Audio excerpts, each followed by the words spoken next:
Welcome back, ladies and gentlemen, to the Jack Abramoff Radio Show on XM Talk, 168.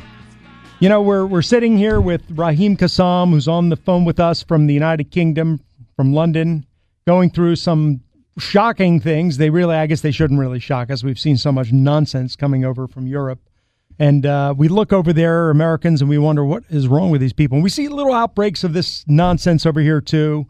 In Wisconsin, you know, the unions, when they weren't getting their way, were starting to get a little violent, starting to push and shove. Nothing like, though, we're seeing in Europe, we're seeing in Greece. And so I want to ask you, Raheem, what is going on over there? What are the countries that we use the initials probably most appropriately? The pigs country, Portugal, Italy, Greece, Spain. What's happening over there? We see some of the extreme rioting and whatnot at times.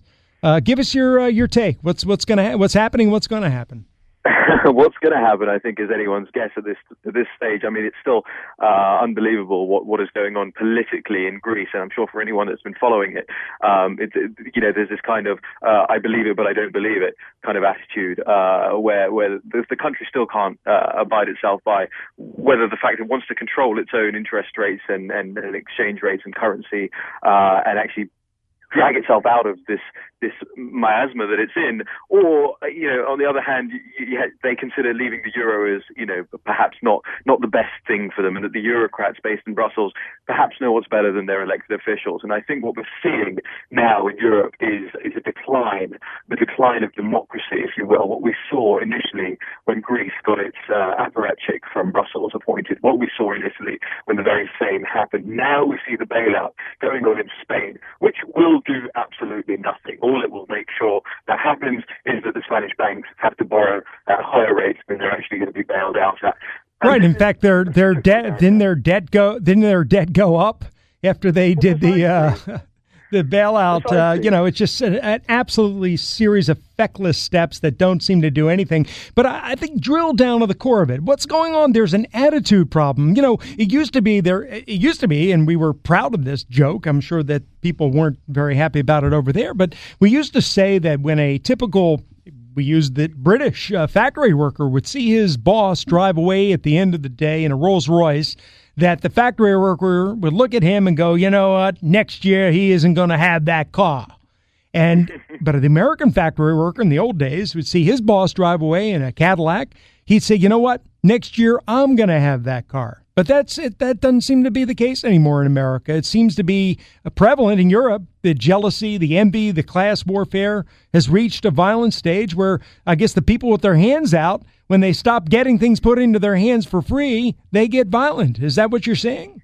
You're catching the virus over there in America. You're catching that leftist virus that is absolutely filled with jealousy. It is driven by violence. I mean, there is rhetoric behind, taxation is violence and the state is violent by nature, the way it incurs upon the individual. However, when you actually draw that out, the left is actually now becoming physically violent, like you said in Greece, like we saw during the London riots last year. And I was actually in Florida at the time, holed up on the John Huntsman campaign, no less.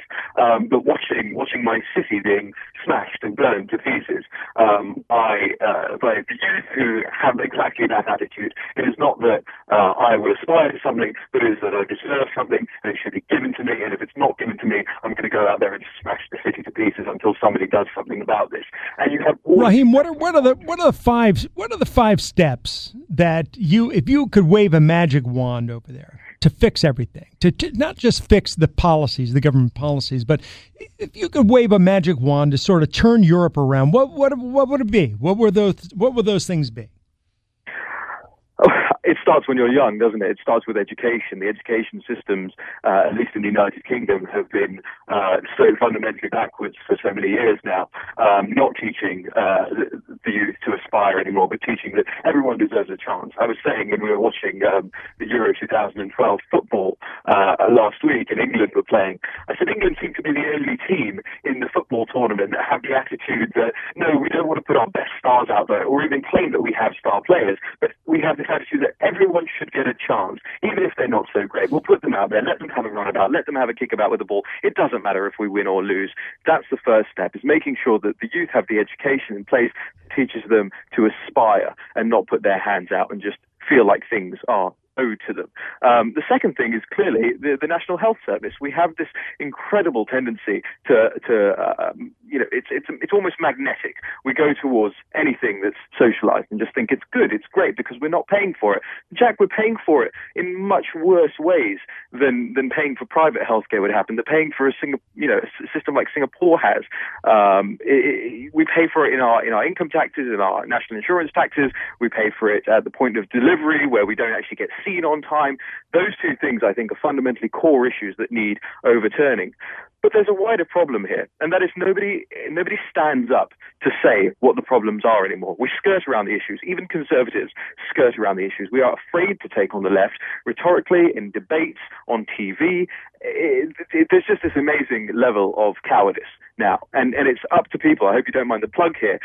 We at The Commentator have been trying to build this group of people, this readership, these writers that we have, who aren't afraid to do those things. And this is in America's future if they don't heed our warnings.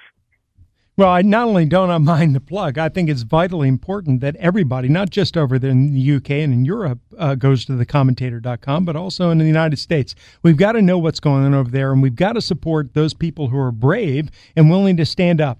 We see this political correctness over here, too. It's not as vicious, perhaps, as it is over there, because conservatives have developed other outlets in far greater abundance, perhaps, than they have in Europe.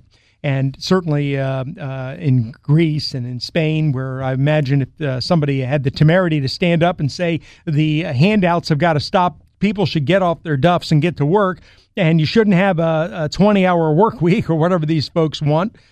You should go out there, work hard, earn something for yourself, and make something for your families. Somebody says that there, I imagine would get tarred and feathered or strung up. Is that the case?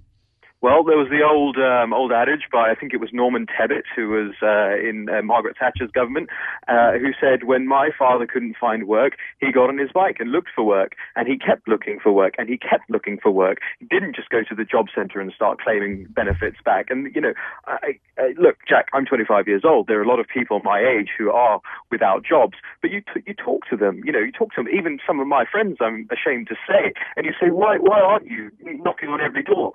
Flip a burger, that's an opportunity. But they say, it's below me, I can't do that, that's not what I'm qualified for. Well, actually, nobody's, despite what you might have earned at Mickey Mouse University X or Y or Z, you don't deserve anything until you go out there, get a job, and prove your worth in that sense. We've lost it in that sense. Well, do you have the same, you raised the education system, which is another big thing. You raised it as the number one point to fix. And it will take a whole show to talk about it. Maybe we'll do that in the future.